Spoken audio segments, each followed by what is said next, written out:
Anisha Islam breaks down as she describes the moment she heard how her father Ismail Hussain was abducted by armed police in the Mirpur area of Dhaka. 4 years on, there's no trace of the businessman. I have a feeling my father is still alive and would like to know where he's now. If you've killed him, then please let us know where he's buried. Then no one will have to worry that he's still missing. At least then I can have a funeral for him. Local and international human rights organizations say more than 600 Bangladeshis have been forcibly disappeared since 2009. Some returned home but refused to talk for fear of reprisal. Many others were found dead in remote locations. Jumu Akhtar's brother went missing in 2015. Police later said that the student and the opposition political activist had died in custody.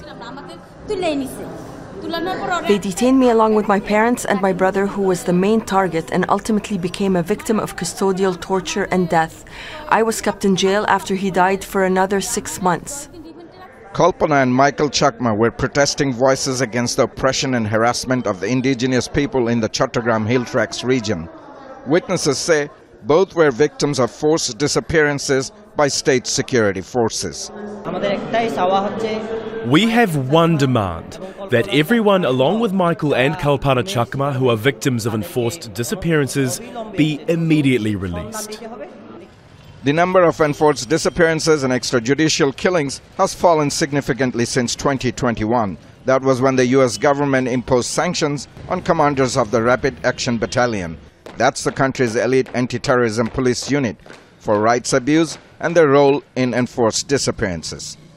In recent months, family members of the victims of enforced disappearance have been subjected to intimidation and harassment by members of the law enforcement and intelligence agencies.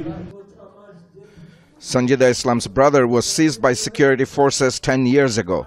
The opposition party leader is still missing. All the family members want is for those who are victims of enforced disappearances and subject to torture and secret detention cells to return home. Every day, we still dream of uniting with them. The Bangladesh government has dismissed the allegation as false and fabricated, and government ministers have repeatedly failed to respond to concerns raised by the UN, the US and other foreign governments. Tanvir Chowdhury, Al Jazeera, Dhaka. Make sure to subscribe to our channel to get the latest news from Al Jazeera.